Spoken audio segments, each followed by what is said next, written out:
MEM is one of the 5 letters that has 2 forms. A form that comes in the beginning or middle of the word, and a final form when the letter appears as the last letter of a word. The 2 shapes of the MEM relate to water. The word for water in Hebrew, MEM, begins with one MEM and ends with the final MEM, with a yud in between. The normative MEM represents a body of water. It's like a square, but there's an opening at the left. So these are running bodies of waters, springs, rivers, streams. The final MEM is a closed body of water, an ocean, a lake, a pond. And we can see in the word MEM itself, it's very beautiful, that it's made up of the 2 forms of the letter MEM and a yud, which is like a drop, the individual drops of water in the body of water. We all know that life is impossible without water. Water gives life. We can go weeks, maybe months without eating, but we can't go without drinking. And we also know that anywhere from 70–80% of the Earth's surface is covered by water, and the human body is made up of water. So all of these connotations connect water to life. In the Talmud, there's an expression, Ein mayim ela Torah. There's no water other than Torah. And what they meant to say was that every mention of water in the Torah is an allusion to Torah itself.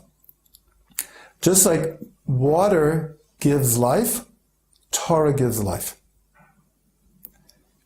There's a verse that says, Nachal novea mekor chachma, a stream that is flowing from the source of wisdom.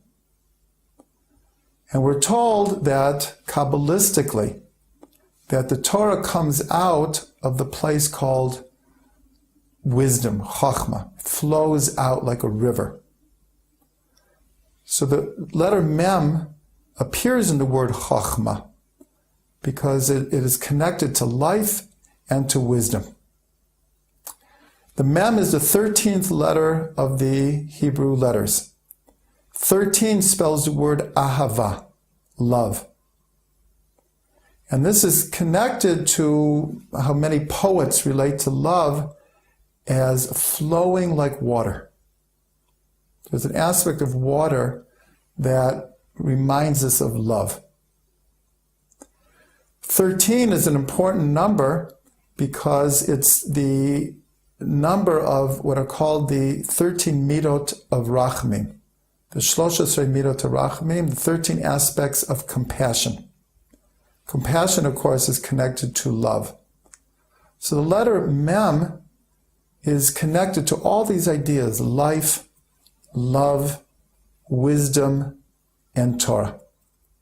And this is manifest very much in the number of MEM, which is 40, because Moshe spent 40 days on Mount Sinai to receive the Torah.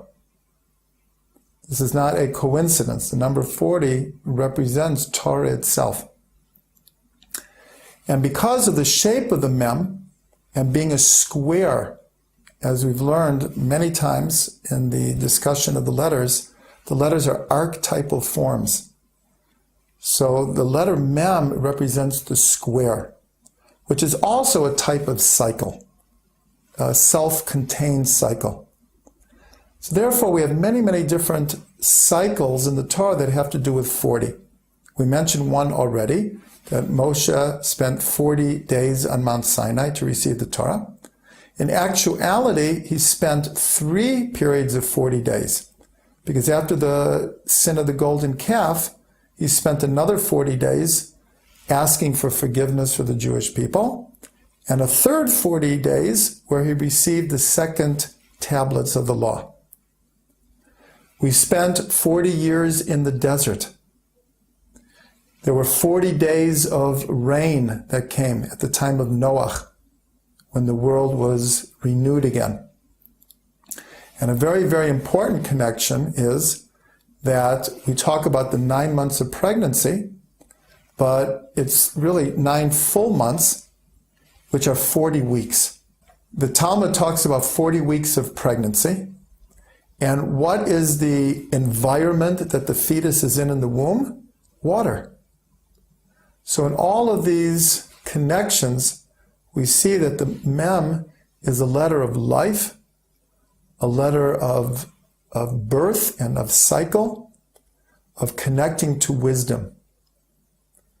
So an appropriate meditation would be to envision a body of water, whether a stream or a river or a spring, and to, in a sense, feel it encompassing one's body and one's soul, and how that can connect us to the wisdom of the Torah and the wisdom of God.